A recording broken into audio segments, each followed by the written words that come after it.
자, 오순절에 일어난 사건들은 이 교회의 전도적 사명이 시작되었음을 의미합니다. За Пентекост баяраар болсон үйл явдлууд нь болохоор чуулганы сайн мэдээг дэлгэрүүлэх үүрэг даалгавар эхэлснийг илэрхийлж байгаа. 자, 이 사명은 만민 가운데에서 이 그리스도의 승천과 이제 다시 오실 텐데 그 사이에 이 성령께서 주도하시는 이 말세 전 기간을 통해서 계속되어야 합니다. За энэ чуулганы энэ одоо сайн мэдээг дэлгэрүүлэх үүрэг даалгавар нь болохоор үндэстнүүдийн дунд Христийн тэнгэр үд одсон ба дахин эрэлтийн хооронд ариун сүнс удирдах байдаг энэ дэлхийн төгсгөлийн бүхий л цаг хугацаанд үргэлжлэх тийм даалгавар байгаа. За дахиад хэлье. Энэ Пентекост баярын үеэр болсон үйл явдлууд нь чуулганы сайн мэдээг дэлгэрүүлэх үүрэг даалгавар эхэлснийг илэрхийлдэг. За тэгээд энэ чуулганы энэ үүрэг даалгавар нь болвол одоо хэр хугацаанд үргэлжлэх юм бэ гэхээр энэ Иесусийн одоо тэнгэр үд одсноос хойш дахин ирэх хүртэлх тэр хооронд буюу ариун сүнс удирдах байгаа дэлхийн төгсгөлийн бүх одоо хугацаанд дэлхийн төгсгөл үеийн бүх хугацаанд үргэлжлэх ёстой юм үүрэг даалгавар юм аа. 따라서 이 선교적 순종은 이 오순절로부터 시작되었다 이렇게 볼 수 있습니다. 뭐가 선교가? 예, 그러니까 선교적 순종. 선교적. 예. За тэгэхээр энэ илгээлтийн одоо дуулууртай байдал нь бол энэ Пентекост баяраас эхэлсэн. 이 오순절의 사도들은 이 방언, 외국어, 그러니까 그 이방의 언어로 말을 했습니다. Энэ Пентекост баярын үеэр элч нар одоо гадаад хэл буюу олон улс үндэстнүүдийн хэлээр ярьж байсан. 그리고 이때 예루살렘에 여러 나라의 사람들이 모여 있었습니다. Тэр үед Иерусалимд олон янзын улс үндэстнүүдээс хүмүүс цугласан байсан. 따라서 이 오순절 때부터 시작해서 이제 전 세계적 이 복음의 이 전파가 이제 시작이 되었다 이렇게 볼 수 있는 거죠. Тийм учраас энэ Пентекост баяраас эхлээд дэлхийд даяар сайн мэдээ түгэн дэлгэрч эхэлсэн гэж үзэж байна. 네, 특별히 우리가 베드로의 설교를 통해서 이 말세에 대한 이 징조로서의 이 복음 이 선포가 이 성령을 부어 주심으로 시작되었다 이렇게 볼 수 있습니다. Ялангуяа Петрийн номлолоор дамжуулаад Петрийн гэрчлэл буюу номлолоор дамжуулаад энэ дэлхийн төгсгөл үеийн тэр тэмдгүүд буюу сайн мэдээний дэлгэрэлт нь ариун сүнс ирснээр эхэлсэн гэж хэлж байна. Петрийн тэр гэрчлэл болон номлолоор дамжуулаад дэлхийн төгсгөл үеийн тэмдэг болох сайн мэдээний дэлгэрэлт нь ариун сүнс бууж ирснээр эхэлсэн гэж хэлж байна. 예수님의 제자들이 오순절 이전에는 그 사명을 수행하지 못했습니다. Иесусийн шавнар бол энэ Пентекост баяраас өмнө бол энэ үүрэг даалгавраа биелүүлж чадахгүй байсан.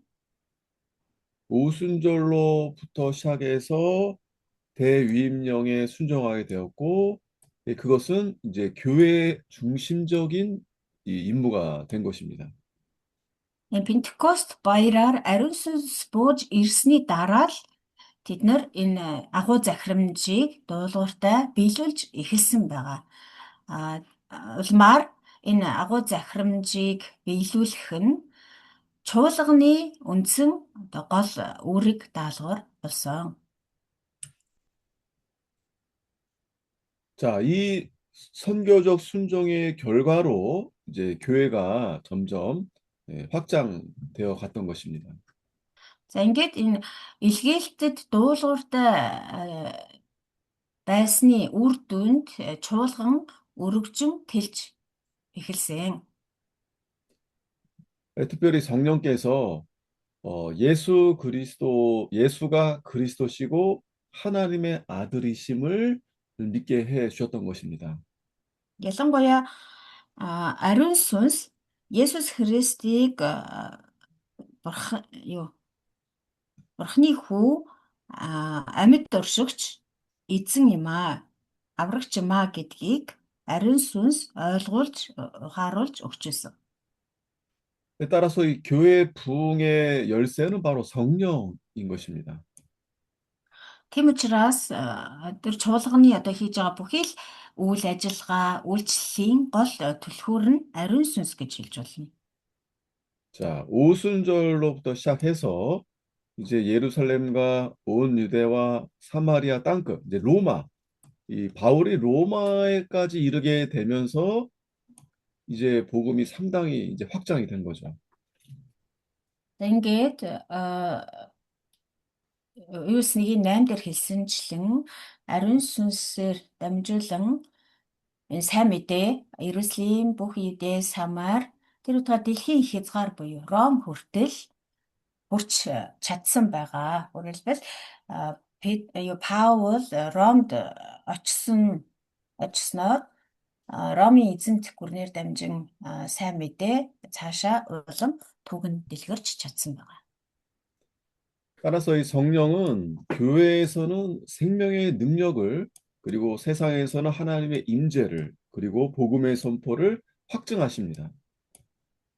Тэгэхээр ариун сүнс болохоор энэ чуулганд болвол амийн хүчийг энэ дэлхийд болохоор бурхны оршихуйг мөн бурхны оршихуй болон сайн мэдээний тунхаглалыг улам бүр баталгаажуулж өгдөг. Ариун сүнс болохоор чуулганд амийн хүч чадлыг дэлхийд болохоор бурхны оршихуй болон сайн мэдээний тунхаглалыг баталгаажуулж өгдөг. 자, 따라서 교회 확장은 이제 열방 가운데에서 이루어지며 또 성령은 교회 확장의 수단이 되십니다. Бүр цаашлах юм бол үндэстнүүдийн дунд чуулган өргөжин тэлж эхэлсэн. Тэгэхээр энийг бол боломжтой болгодог нь ариун сүнс юм аа. Үндэстнүүдийн дунд чуулган өргөжин тэлэх тэр боломжийг ариун сүнс олгож идэг. 자, 만약 우리가 이 사도행전에 게시된 대로 성령을 믿는다면 우리도 선교사들임에 틀림이 없습니다. Хэрвээ бид нэр яг энэ Үлс номонд бичигдсэнчлэн ариун сүнсэнд итгэж дагаж чадах юм бол бид нар ч гэсэн энэ цаг үеийн элчнэр гэдэг нь баталгаатай, элчнэр гэдэг нь ойлгомжтой.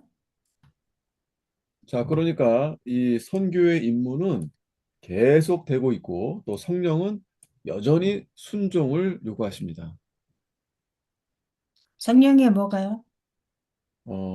우리에게 순종을 요구하십니다. 그러니까 선교의 임무는 계속되고 또 성령께서는 우리에게 순종을 계속 요구하십니다. Тэгэхээр энэ илгээлтийн үүрэг болвол одоо ч гэсэн үргэлжилсэн байгаа. Түүнтэй зэрэгцэн ариун сүнс одоо ч гэсэн биднээс дуулууртай байхыг шаардсаар байдаг. 자, 그렇다면 이 오순절의 그 역사적 사건으로서의 이 반복, 이거는 지금도 계속 되는 건가라는 질문이 있습니다. За тэгвэл нэг асуулт гарч ирж болох юм. Энэ Пентекост баярын үеэр ариун сүнс бууж ирсэн болон одоо тэр үед болсон үзэгдлүүд энэ үйл явдлууд түүхэнд ингээд давтагддгийм үү гэсэн асуулт гарч ирж болно. 자, 분명한 것은 성령 하나님은 이제 교회에게 주어진 영원한 선물인데, 주님께서 재림하시기까지 이 세상에 거하시는 분으로 어, 우리와 함께 계십니다. За хамгийн тодорхой одоо баталгаатай зүйл нь юу вэ гэхээр ариун сүнс бол чуулганд өгөгдсөн бэлэг юм аа. За тийм энэ ариун сүнс бол Есүсийг дахин ирэх хүртэл энэ дэлхий дээр бидэнтэй хамт оршин байдаг гэдг нь бол хөдөлсөшгүй үнэн юм.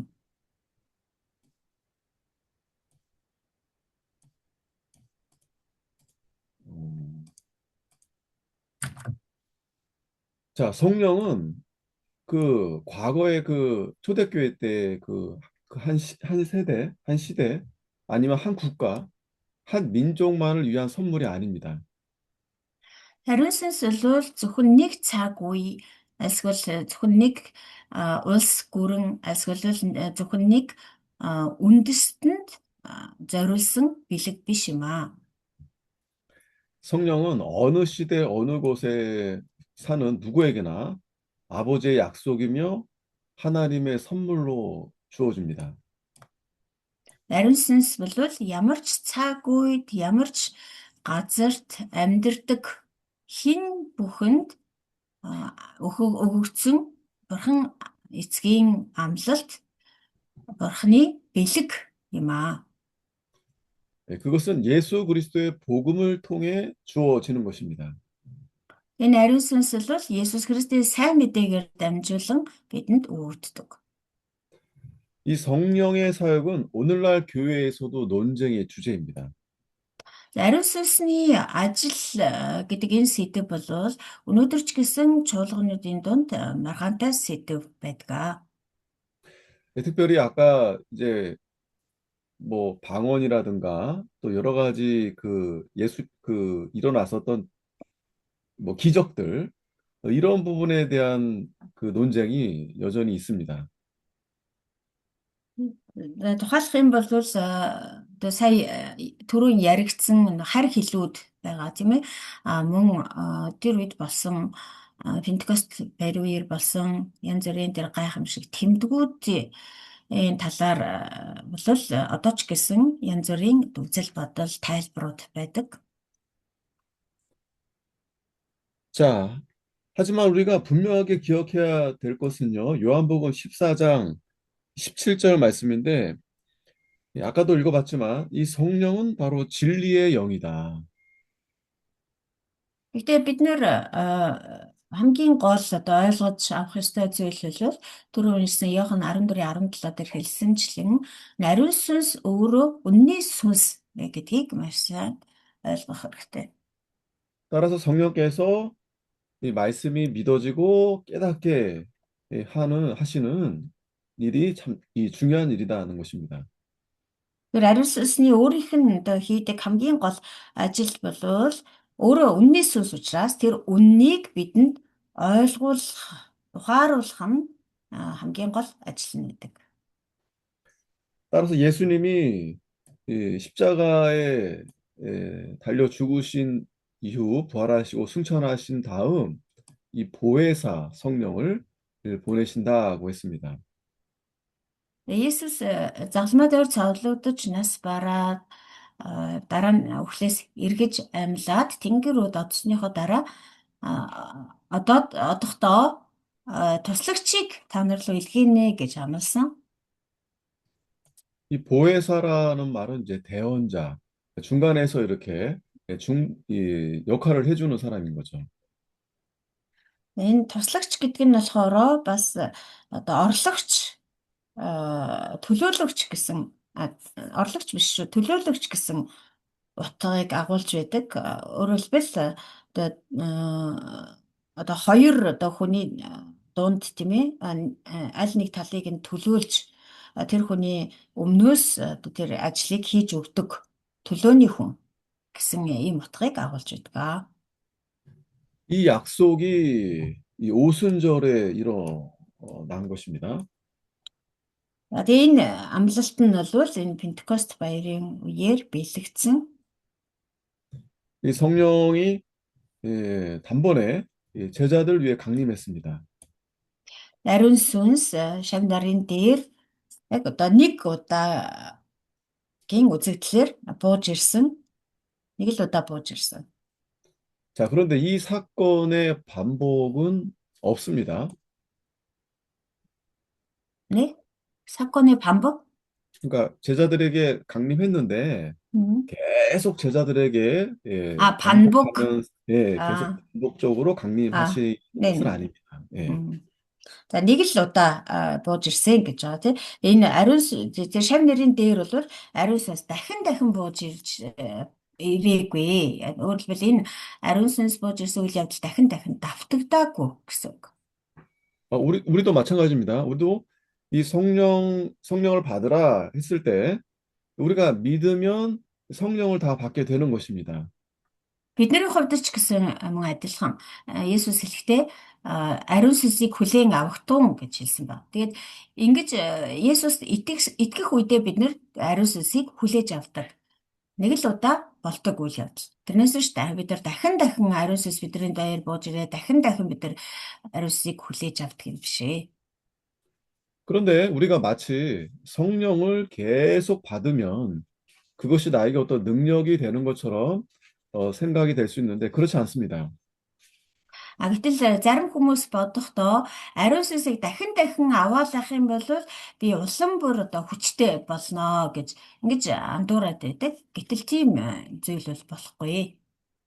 자, 그러면 성령이 어떻게 역사하는가 하면 우리가 성령 한번 받았을 때 그 성령이 우리에게 감동을 주어서 그 성령 안에서 우리가 충만해 주는 겁니다. 충만, 가득하다. 예.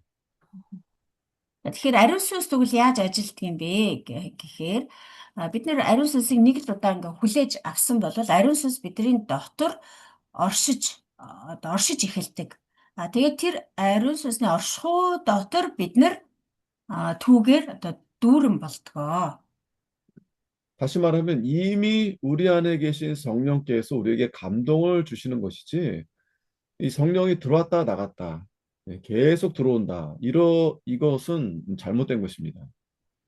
Өөрөөр хэлэх юм бол ариун сүнс нэг л удаа бидний дотор одоо орж ирдэг, орж ирээд оршдог. Тэгээд бидний дотор оршин байхдаа бидний бидний зүрх сэтгэл сүнсийг хөдөлгөснөөр бид нэр одоо тэр ариун сүнсээр хөдөлгөгдөж одоо ариун сүнсэнд бүрэн дүүрэн захирагддаг гэх юм уу да. Одоо тэрийг тэгж ариун сүнсэнд өөрийгөө бүрэн захируулдаг. Тэрийг л ариун сүнсээр дүүрэх гэж хэлээд байгаа. Тэрнээс ш ариун сүнс одоо яадаг одоо гаднаас тий одоо орж ирээл тэгснээ одоо гарч яваал тий орж гараал байдаг зүйл биш. Альсгүй бол одоо дахин дахин бидэнд ингээд хурц ирж идэг тийм оршихуй биш юм аа. 자, 여러분 특히 이 방언으로 말한다는 것은 이 모든 종족, 언어와 민족에 대한 전 세계적 복음 선포의 표시입니다. За ялангуяа Пентекост баярын үеэр одоо тэр олон улс үндэстнээс ирсэн хүмүүс бүгд өөрсдийгөө төрлөх хэлээр ойлгож байсан. Тэгээд элч нарч гэсэн тэдний хэлүүдээр ярьсан гэдэг нь болохоор одоо нөгөө яг гадаад хэллүүдийг л хэлээд байгаа шүү дээ. Өөр улс үндэстний хэллүүдийг. Тэрнээс ч одоо юр босын ч юм уу, сүнслэг ч юм уу тийм хэлийг хэлж байгаа биш. Ойлгомжгүй хэлийг хэлж байгаа биш. Гадаад хэллүүдийг хэлээд байна. Тэгэхээр энэ гадаад хэлүүдээр ярьсан, гадаад хэлүүдээр ойлгосон гэдэг нь бол өөрөө сайн мэдээ болвол бүх улс үндэстэнд хамааралтай юм аа. Энэ сайн мэдээ бол бүх улс үндэстэнд дэлгэрэх ёстой зүйл юм аа гэдгийг одоо нотлохоо буюу тэмдэг болсон байгаамаа. 자, 우리가 이 방언을 다른 나라 말로 외국어로 이해하는 것이 분명합니다. Тэгэхээр энэ үс 2 дугаар бүлэг дээр гарч байгаа хайр хэлүүд гэдэг энэ ойлголтыг бид нэр улс үндэстнүүд гадаад улс үндэстнүүдийн хэл олон улс үндэстний хэл гэдгээр ойлгох нь маш чухал. 근데 우리가 간혹 이 알아듣지는 못하는 말, 그래서 뭔가 신비로운 말, 이런 것을 막 하게 됐을 때 이것이 이 성령께서 나에게 방언을 주셨다. 이렇게 이제 말하는 분들이 계십니다. Гэтэл бид нэр болохоор заримдаа энэ гадаад хэл одоо харь хэлээр ярьсан гэдгийг одоо сүнслэг хэл түр хэлсэнчлэн одоо эд шидийнч гэдэг юм одоо юр босын одоо хэн болгон ойлгож чадхааргүй өөрөө ч ойлгохооргүй тийм хачирхалтай жигтэй тийм хэл гэж ингээд ойлгоод байдаг. Энэ нь бол одоо биш юм аа. Тэгж ойлгож болохгүй.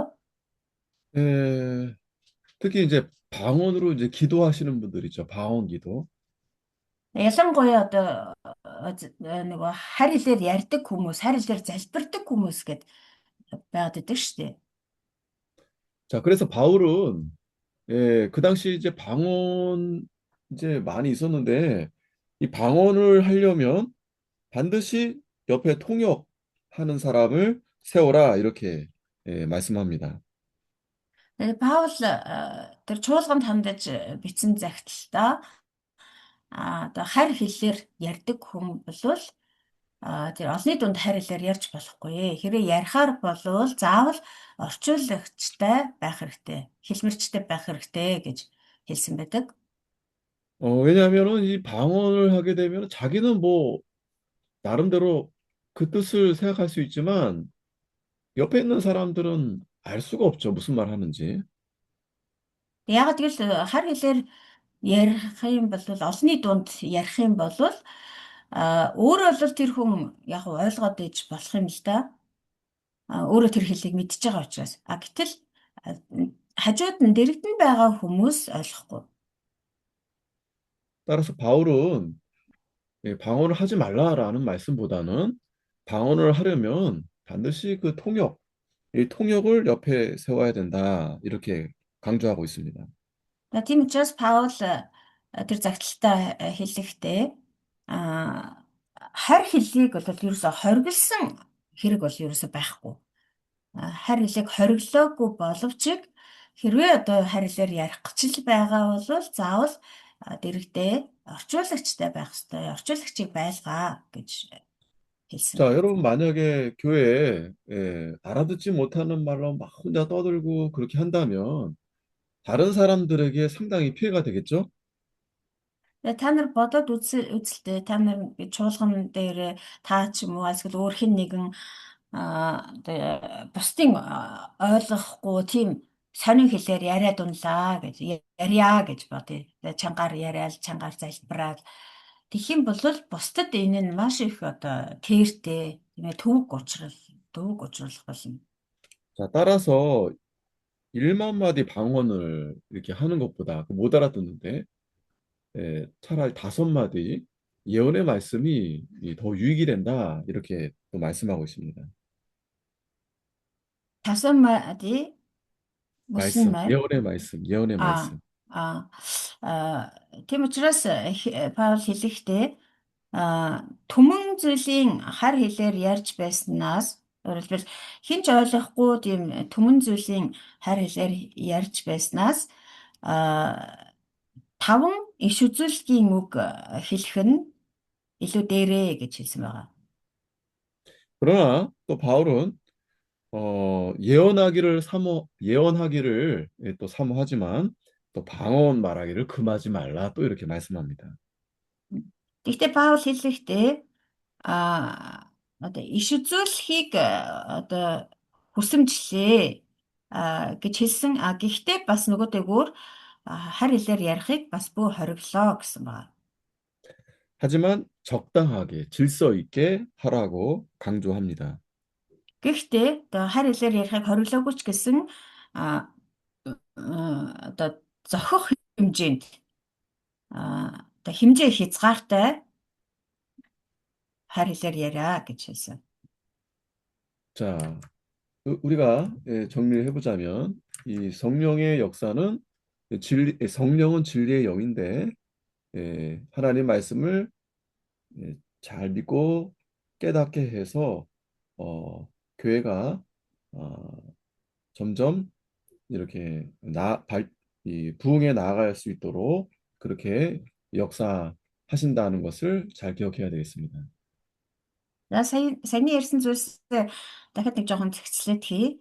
За тэгэхээр ариун сүнс бол өөрөө үнний сүнс тийм ээ. Тэгээд үнний сүнс учраас Бурхны тэр үнний үгийг бидэнд итгүүлдэг мөн ойлгуулж ухааруулж өгдөг.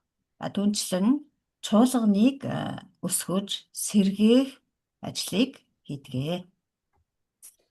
자, 21번째 우리 다음 장 넘어가겠습니다. 교회와 세계 선교. За дараагийн бүлэг 21 дэх бүлэг байна. Та ярьсан маань 20 дугаар бүлэг. Одоо 21 дэх бүлэг. 성령과 세계 선교, 아니, 교회와 세계 선교. 교회. 예, чуулган 교회와 세계 선교. ба дэлхийн илгээлт.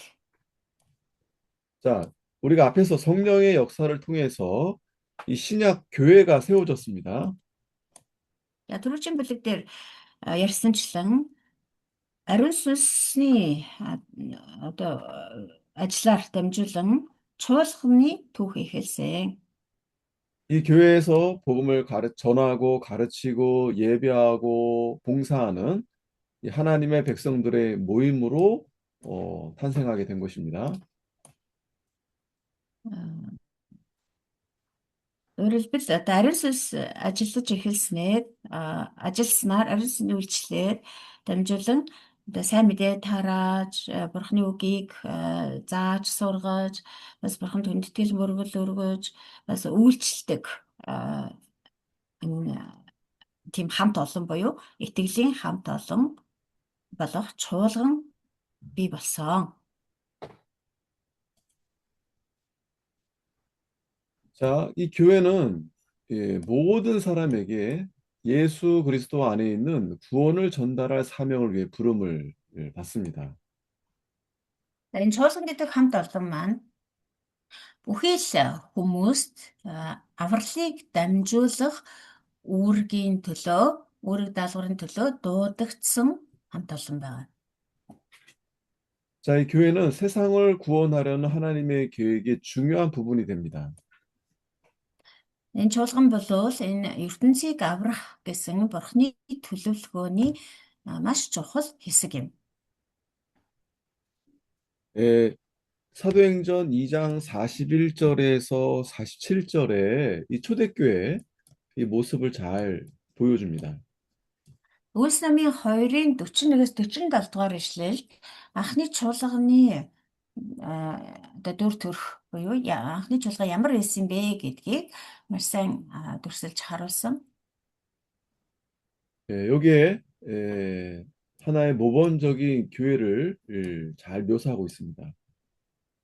Энэ ишлүүдийг унших юм бол маш одоо үлгэр дуурай бүхий нэгэн чуулганыг дүрсэлж өгүүлсэн байна. 여기 가장 중요한 일은 가르치고 그리고 서로 교제하면서 또 기도하기를 전혀 힘썼다고 했습니다. Тэгээ хамгийн чухал нь тэр хамт олон тэр анхны чуулган юу хийдэг байсан бэ гэхээр бурхны үгийг зааж сургадаг байсан, мөн нөхөрлөдөг байсан, мөн залбиралд шамддаг байсан, залбиралд өөрсдөө зориулдаг байсан. 이 교회는 이 뭐 양육, 친교, 봉사 뭐 여러 가지 있죠. 이런 것들을 통해서 주님을 믿고 회개하고 세례받은 이러한 무리들을 이 교회라고 말합니다. Тэр энэ чуулган гэдэг бол одоо олон тийм үйлчлэл хийдэг шүү дээ тий зааж сургадаг, нөхөрлөдөг, бас одоо нийгмийн үйлчлэлүүдийг хийдэг гэх мэтчлэн тэгээд энэ чуулган гэдэг бол бурханд итгэдэг мөн гэм нүглээ гимшиж усан баталгаа буюу усан баптизм хүртсэн тийм хүмүүсийн одоо нэгдэл буюу хамт олон юм.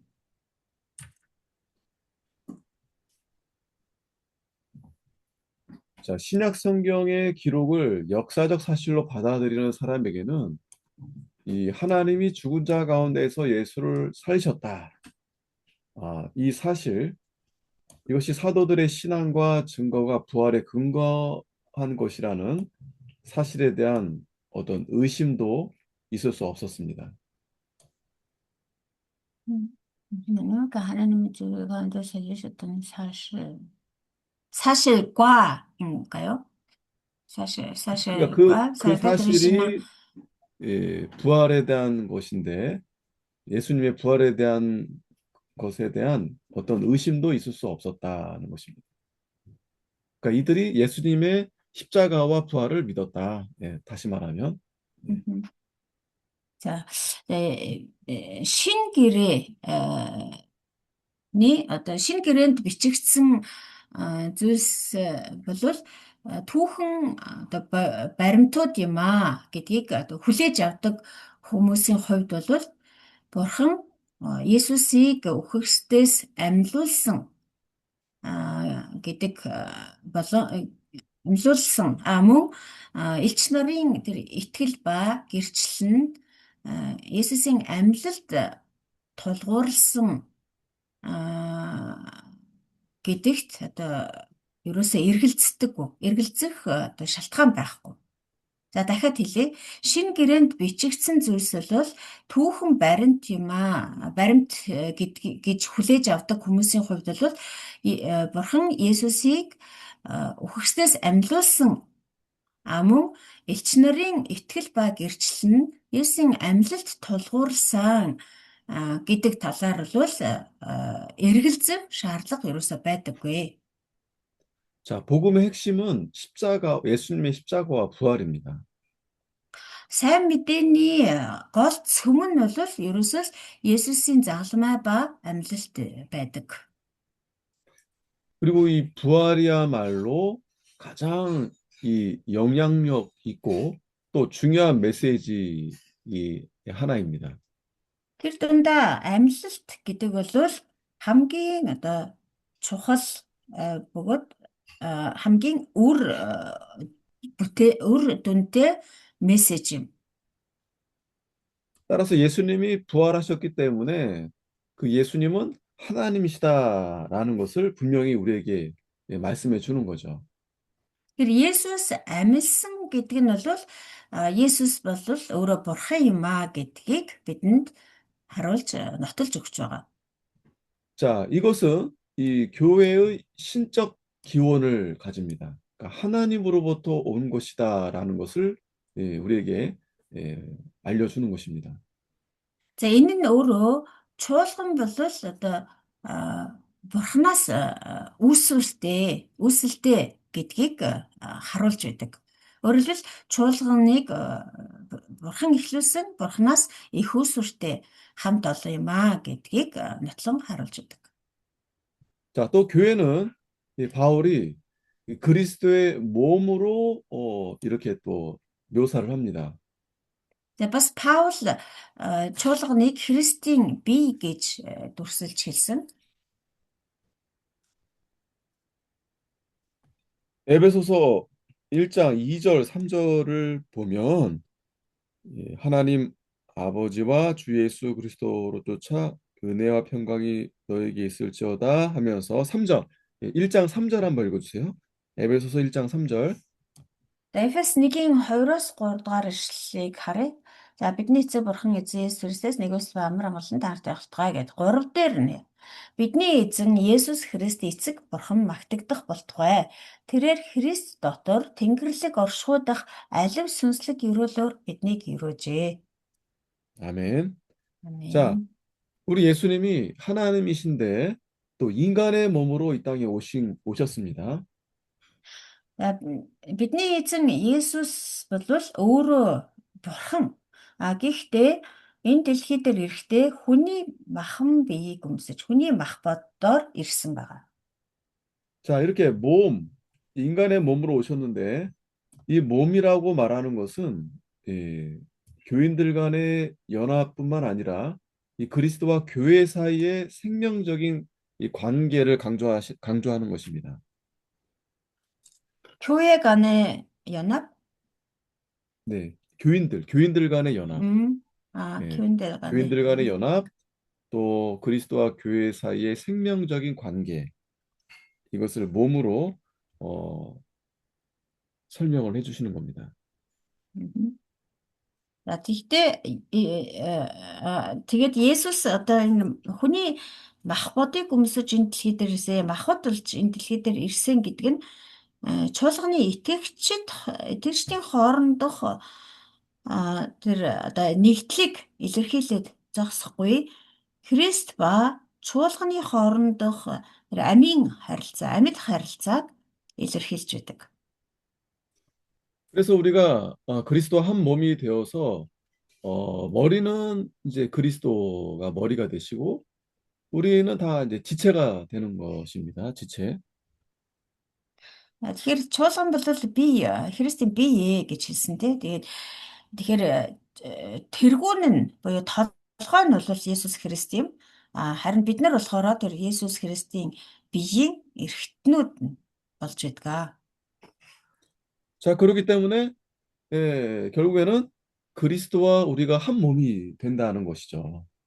Тэгэхээр эцэс бид нар Христтэй нэгэн бие гэсэн үг. Тэгээ бие гэхэр чинь толгойгүй бие гэж байхгүй тий. Толгой заавал байх хэрэгтэй. Тэгээд тэр толгой нь Есүс Христ гэж байгаа юм чинь одоо хүний биеэр ярих юм бол бид нар Христтэй нэг л бие болсон гэсэн үг.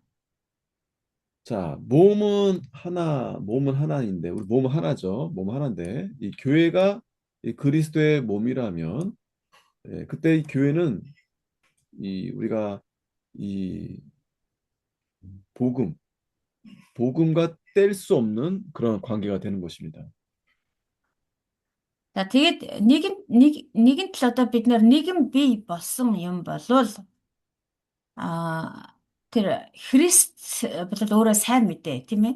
Тэгэхээр нэгэнд бид нар одоо тэр Христийн бие болсон Христтэй нэгдсэн гэх юм бол Христийн тэр сайн мэдээнээс одоо салахын аргагүй салшгүй холбоотой болсон гэсэн үг. 바울은 이방인들도 유대인들도 그리스도의 몸인 것과 동일하게 또 똑같은 몸의 지체들이라고 이렇게 말합니다. Тэгээ Паул хэлэхдээ юдэчүүд ч бай, харь үндэстнүүд ч бай, Христийн бие болохынхоо хувьд бүгдээрээ ялгуурлал байхгүй, бүгдээр адилхан гэж хэлсэн.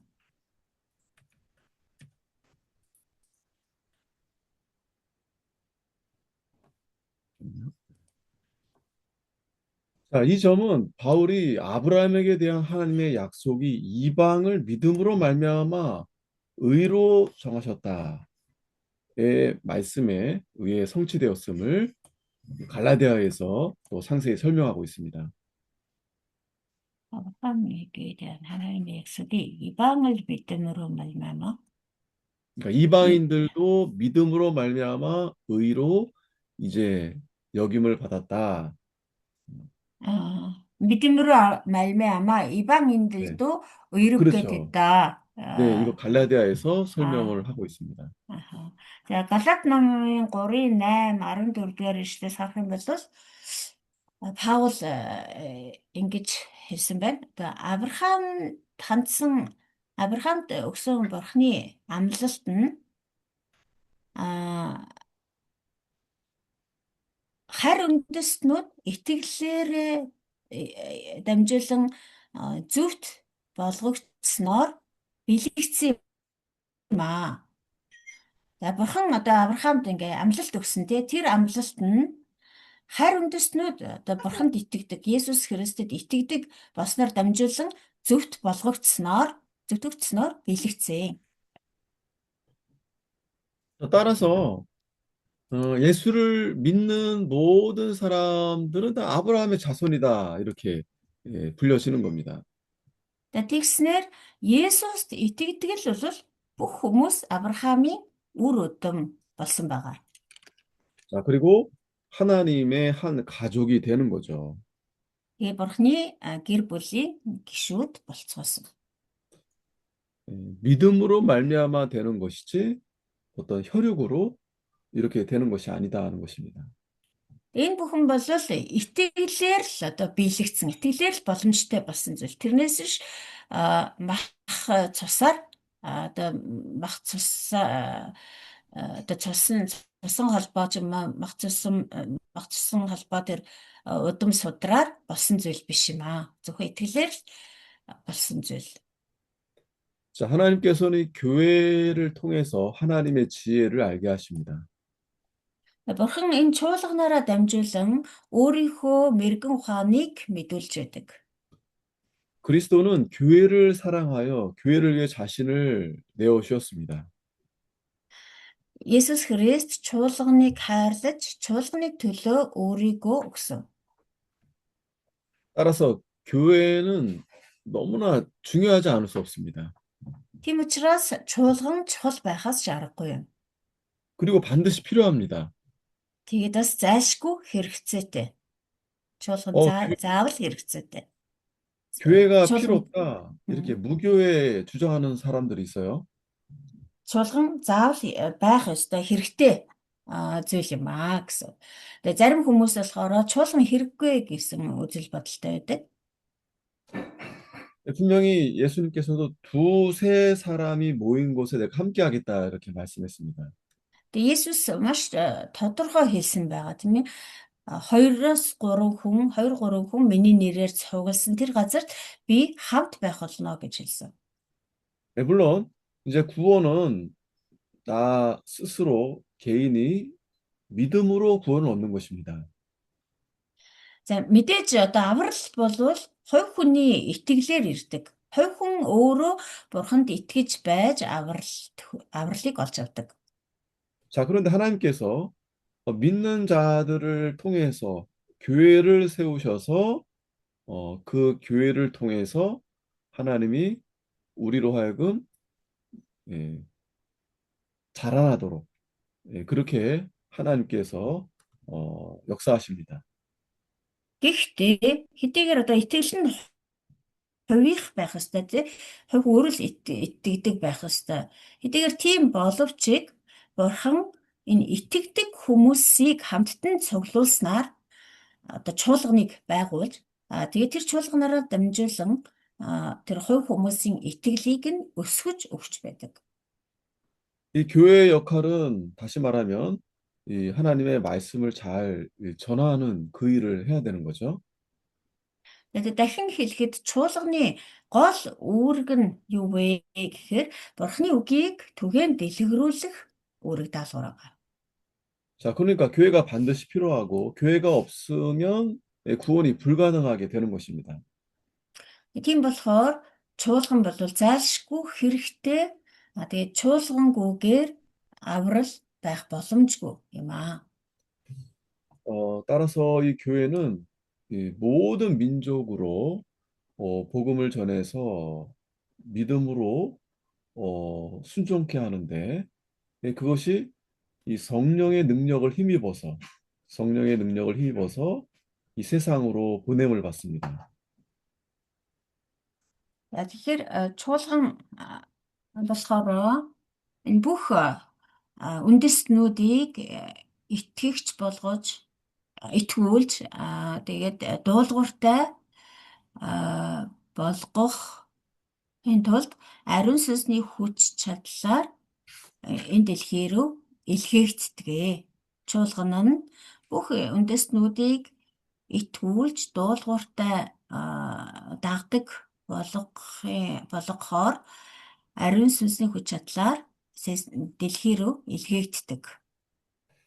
끊임없이 성령은 교회가 증거하도록 만드십니다.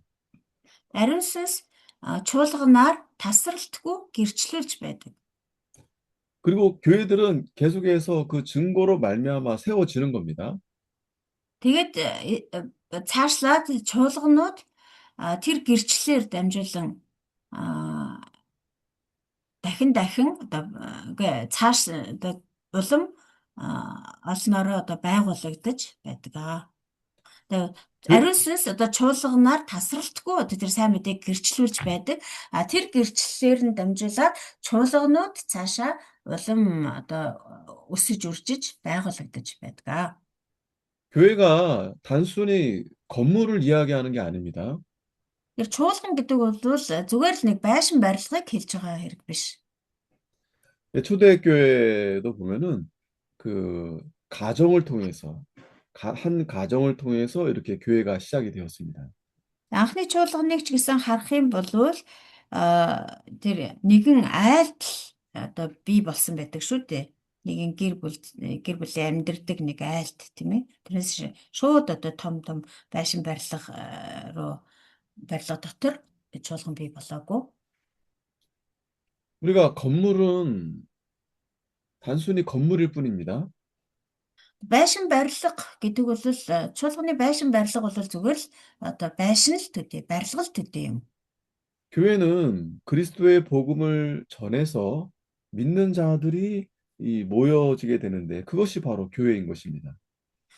Харин чуулган гэдэг бол тэр барилгыг байшин гэж хэлээд байгаа юм биш. Харин тэр сайн мэдээг сонсоод итгэсэн хүмүүс нэг дороо цугласнаар хамтдаа цугласан байгааг чуулган гэж хэлдэг. Тэрнээс байшин барилгыг нь хэлээд байгаа юм биш.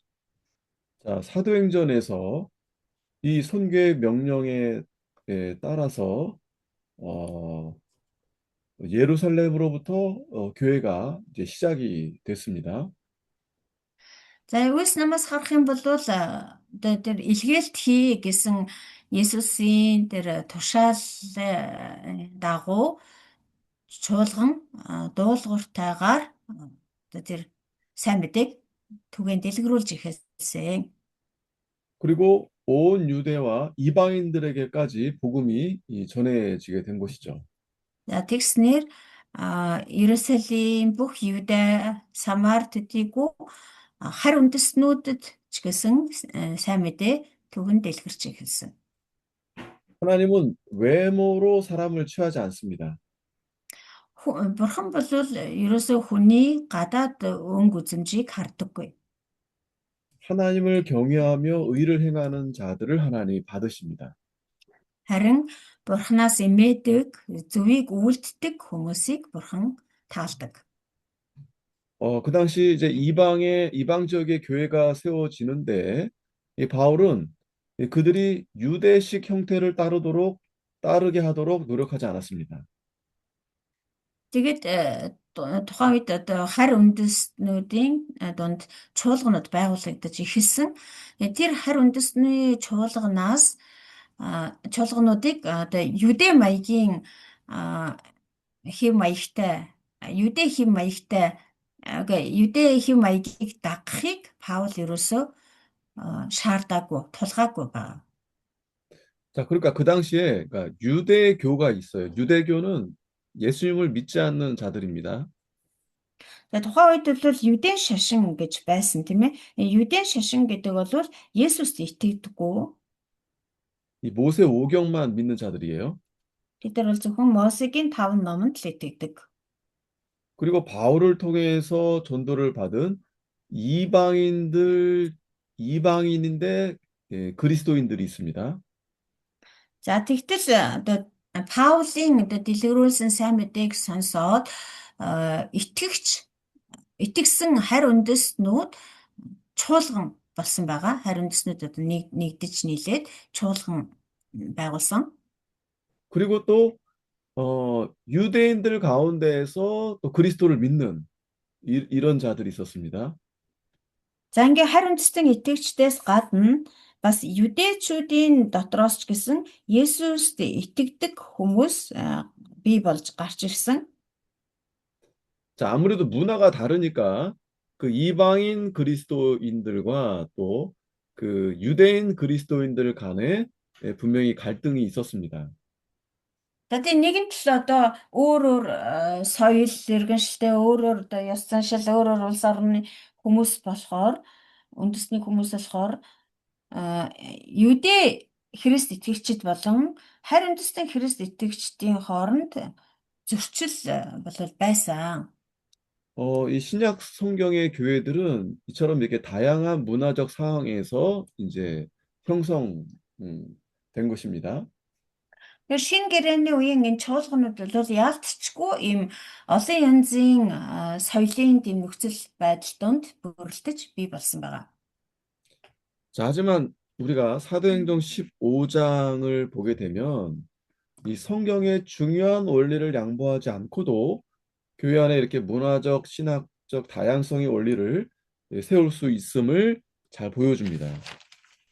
Гэхдээ энэ Үлс 15 дугаар бүлгээс харах юм бол Библийн одоо гол чухал зарчмыг за- одоо юу нураахгүйгээр зөрчихгүйгээр энэ олон соёл иргэншилтэй эвтэй найртай оршин тогтно. Одоо олон соёл иргэншил бүхий чуулганууд ив найртай оршин тогтнож болохоор тийм маш чухал шийдвэрийг гаргасан байдаг. 자, 이때 여기서 이제 예루살렘에서 아주 중요한 회의가 이제 열리게 된 것입니다. Энэ 15 дугаар бүлгийг харах юм бол Иерусалимд маш чухал хурал болсон байгаа. 이때 가장 중요한 문제가 이제 이방인들에 대한 이 할례를 할 것이냐 말 것이냐 이게 이제 가장 문제였었습니다. Энэ хурал дээр яригдсан хамгийн чухал асуудал нь бол харь үндэстэн Христ итгэгчдэд Христ итгэгчид хоцлол хийлгэх ёстой юу үгүй юу гэсэн асуудал байсан. 하지만 이때 이 예루살렘 회의에서 결정된 것은 네 가지를 합의를 받습니다. За тэгээд энэ Иерусалимийн хурлаас одоо дөрвөн зүйл дээр бол зөвшөлдсөж тохиролцсон байгаа. 즉 우상의 제물, 피, 또 목매어 죽인 거, 짐승, 음행 이거를 피하는 거 이 네 가지. 이 네 가지를 하지 않는 걸로 이렇게 합의를 받습니다. За ямар тохиролцоонд зөвшөлтсөлд хүрсэн бэ гэхээр 15-29 дээр хэлсэн байна. Шүтээнд дүргсэн юмс, цус, боомлогдсон зүйлс болон садар самуунаас хол бай гэсэн. За энэ дөрвөн зүйлийг одоо хориглосон. Түүнээс одоо бусад зүйлийг бол зөвшөөрсөн байгаа. 따라서 이방인들이 할례를 받지 않는다 해서 교인이 되지 않게 된 것입니다. Ингэснээр харь үндэстэн Христ итгэгч нар хоцлол хийлэхгүй байлаа гэд одоо Христ итгэгч бишээ гэж тооцогдохгүй байха болсон байгаа. Одоо урд нь болохоор Юдэ Христ итгэгчд нь болохоор та нар хоцлол хийлгээгүй юм чинь Христ итгэгч бишээ гэж ингэж үзээд байсан. Харин одоо энэ дөрвөн зүйлийг л одоо хориглоод бусдыг нь бол одоо зөвшөөрнө гэсний үндсэн дээр одоо хоцлол хийлгээгүй ч гэсэн Христ итгэгч мөн гэж тооцогдох болсон. 자, 오늘 여기까지 하겠습니다. За өнөөдөр хичээл ингээд дуусч байна.